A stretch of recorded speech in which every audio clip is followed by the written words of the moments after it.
Seguimos aquí en el segundo Congreso Nacional de Alimentos Sanos, Seguros y Soberanos en la ciudad de Gualeguaychú y estamos junto a Marcos Filardi, abogado, especialista en soberanía alimentaria, trabajando junto a un equipo de prestigiosos profesionales en la UBA, en la Dirección Nacional de Agroecología y particularmente lo charlábamos recién fuera de micrófonos, el tema de la soberanía alimentaria es fundamental, lo fue en el pasado, lo es en el presente y lo va a ser en el futuro próximo, ¿no? No pensando a largo plazo.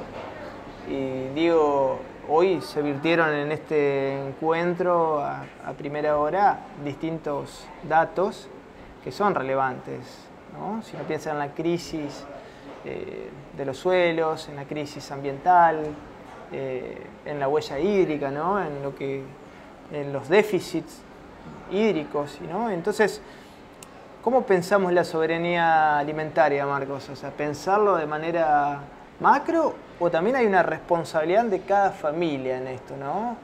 Y también, ¿no?, en la dialéctica, ese ida y vuelta entre lo individual y lo colectivo, ¿cómo se construye? ¿Cómo lo ves? Bueno, en primer término hablamos de un paradigma, ¿no? Un paradigma que decimos es antitético, contrapuesto y desde nuestra mirada superador de esto que llamamos modelo de agronegocio transgénico, modelo de agronegocios a secas o sistema agroindustrial dominante, ¿no?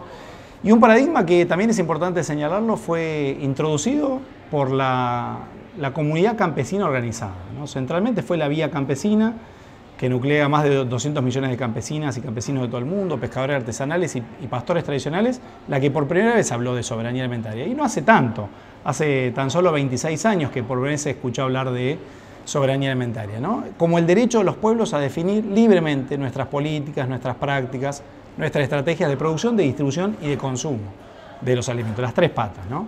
Y como paradigma antitético tiene una propuesta programática política clara, concreta, ¿no? Entonces, frente a un modelo agroindustrial dominante que prioriza la producción de unos pocos commodities, destinados centralmente a la exportación, a partir de un paquete tecnológico determinado, que es, como vos sabés, el de transgénicos, agrotóxicos, fertilizantes sintéticos, la soberanía alimentaria dice hay un sinnúmero de modos, en plural, de poder habitar los territorios y de obtener y producir alimentos en esos territorios en armonía con la naturaleza de la que somos parte, en armonía con los seres humanos, que genéricamente llamamos agroecología, ¿no?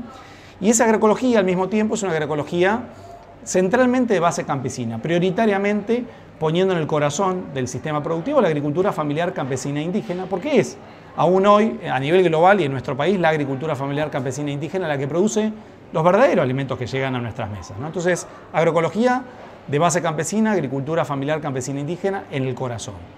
Al mismo tiempo, la soberanía alimentaria busca localizar los sistemas alimentarios, en tanto paradigma, ¿no? Sistemas alimentarios kilómetro cero. ¿Esto significa que se opone a la exportación de alimentos? No, pero la finalidad esencial es prioritariamente atender las necesidades alimentarias de nuestra población. Y si hay un excedente, ese excedente sí, poder compartirlo, comercializarlo con otros pueblos, con otros mercados. Y hacia adentro del territorio localizar los sistemas alimentarios. En vez de tener esto que tenemos hoy, de una producción a gran escala en una determinada región del país y después circulación, decimos camión dependiente, de un punto al otro, que eso genera precios más altos, genera emisiones de gases de efecto invernadero y un sinnúmero de otras consecuencias, localizar los sistemas alimentarios. Sistemas alimentarios kilómetro cero, producción local para abastecimiento local. Y por último, y no menos importante, en esa localización del sistema alimentario vos podés acercar al productor directamente con el comensal o generar otro tipo de intermediaciones, ¿no? No el intermediario clásico que es el que se lleva gran parte de la tajada, ¿no? Le paga al productor cada vez menos, nos cobra a nosotros como comensales cada vez más para aumentar su margen de ganancia, sino otro tipo de intermediaciones, ¿no? Solidarias de la economía social y popular. Y por último, una invitación, si se quiere, filosófica, profunda, a repensar la situación de nuestros bienes comunes naturales, ¿no? Desde la mirada de la soberanía alimentaria. Tierra, agua, semillas, saberes, alimentos mismos, ¿no? ¿En manos de quién y al servicio de qué modelo productivo? ¿La alimentación es una mercancía como cualquier otra o es un derecho humano? ¿El agua, del mismo modo, una mercancía acaparada, patentada, que cotiza en bolsa o un bien común?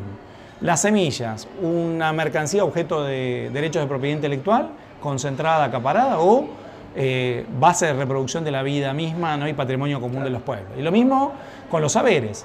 Un único saber tecnocientífico controlado por las corporaciones o diálogo de saberes entre la ciencia digna y los saberes campesinos, los saberes de los pueblos originarios, ¿no? Entonces, como vemos, es una propuesta muy profunda, un cambio de paradigma por el que aboga la soberanía alimentaria y que tiene una expresión muy concreta, ¿no? Que va desde la vida cotidiana, esto que parece tan abstracto, ¿no? Tan global. ¿Cómo lo llevamos a la vida cotidiana? Que es lo que vos me preguntabas. Es muy sencillo. Lo primero que tenemos que hacer es reapropiarnos nuestro evento alimentario, ¿no? Los que tenemos la fortuna de comer 1, 2, 3, 4 veces al día, tornar ese acto que es de tan repetido se torna opaco en un acto consciente, ¿no? Es decir, iluminar ese momento en el que nos llevamos algo a la boca. ¿Quién produjo eso? ¿Cómo lo produjo? ¿Para qué lo produjo? ¿Para quién lo produjo? Volver a hacernos esas preguntas. Lo segundo, ¿estamos condenados inexorablemente a comer esto? ¿O ahí, en nuestro metro cuadrado, localmente tenemos otras opciones, ¿no? Entonces, cuando hacemos consciente el acto alimentario, podemos ejercerlo como un acto político. ¿Y esto qué significa? Que cada vez que comemos, votamos y decidimos qué sistema alimentario queremos. Muy sencillo, muy concreto.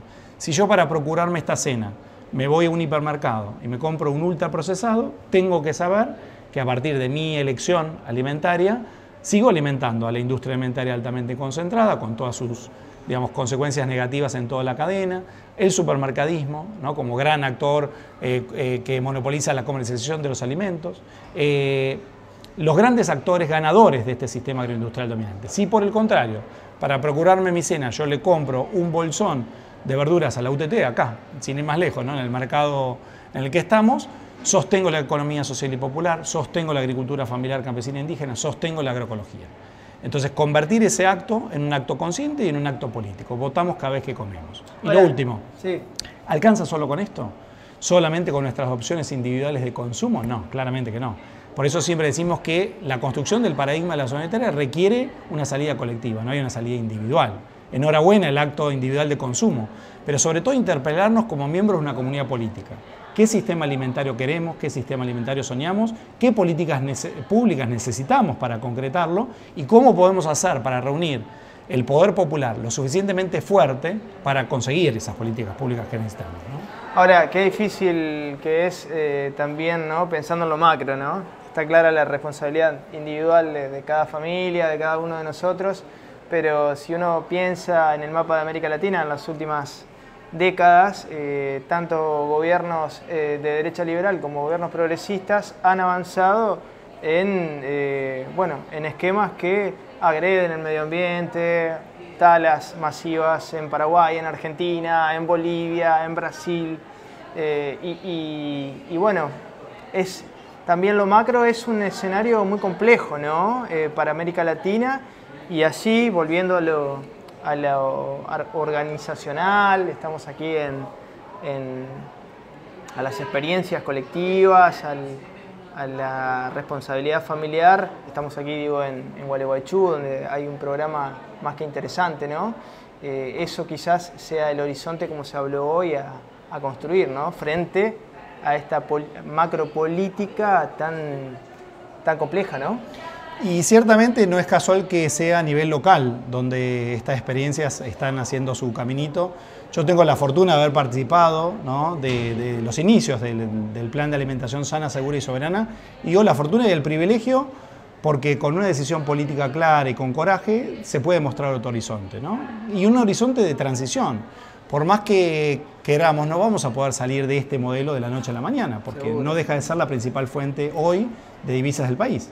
Entonces no puede salir de la noche a la mañana, por más que sea, como vos bien señalabas recién, una política de Estado que cambian los signos políticos de los gobiernos de turno, pero el sistema se mantiene incólume, ¿no? Esto que llamamos el modelo de agronegocio transgénico. Pero lo que sí es importante es tomar la decisión de decir, bueno, hoy estamos acá, pero en 20 años nos soñamos allá, queremos vernos allá. Y empezar a adoptar políticas públicas graduales, organizadas, de transición, que nos permitan ir hacia allá. Sin ir más lejos, acá, concretamente. Por un lado, se prohibió el glifosato, ¿no? La prohibición más amplia del país al día de hoy, uso, comercialización, transporte, almacenamiento, pero no se quedó simplemente con una medida prohibitiva, sino que de la mano de eso, a renglón seguido, la creación del PAS. Un programa local ¿no?, de abastecimiento local de alimentos, de transición agroecológica local. ¿Con qué herramientas concretas? Asistencia técnica, asesorar a los productores en esa transición agroecológica, compra pública, ¿no?, que el propio municipio a los productores que hacen esa transición les compra lo que ellos producen, generar canales de comercialización directas como este mercado en el que estamos, claro, ¿no? Claro.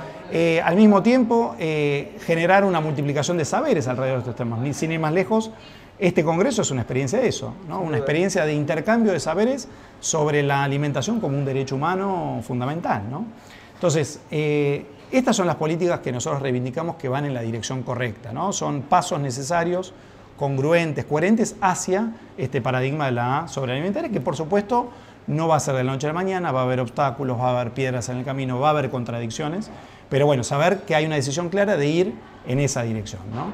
Y no solo Gualeguaychú, sino que gratamente ya hay cada vez más municipios que están yendo en ese camino. Sin ir más lejos, desde la Dirección Nacional de Agroecología se está acompañando a más de 100 municipios hoy, que son parte de esta red de agroecología de municipios, que son municipios que con distinto grado de avance manifiestan una voluntad política de empezar a hacer políticas públicas de transición local a la agroecología, ¿no? Entonces, hay un cambio de paradigma del que estamos siendo parte, hay un cambio de conciencia individual y colectiva, y empieza a haber expresiones de eso en los gobiernos locales, en los gobiernos provinciales también, ¿no?, que empiezan a proliferar leyes de fomento de la agroecología, y sin ir más lejos, incluso a nivel nacional, no solo la mera existencia de la Dirección Nacional de Agroecología como conquista colectiva, ¿no?, como respuesta a una demanda social creciente en los pueblos, en los territorios, sino también otras áreas del Estado que están abordando distintas dimensiones de la soberanía alimentaria, buscando acercar al productor con los comensales, con ferias, con cooperativas de consumo, con organización colectiva. Marcos, muchas gracias por estos minutos. Al contrario, muchas gracias a vos. Seguimos en Punto de Partida.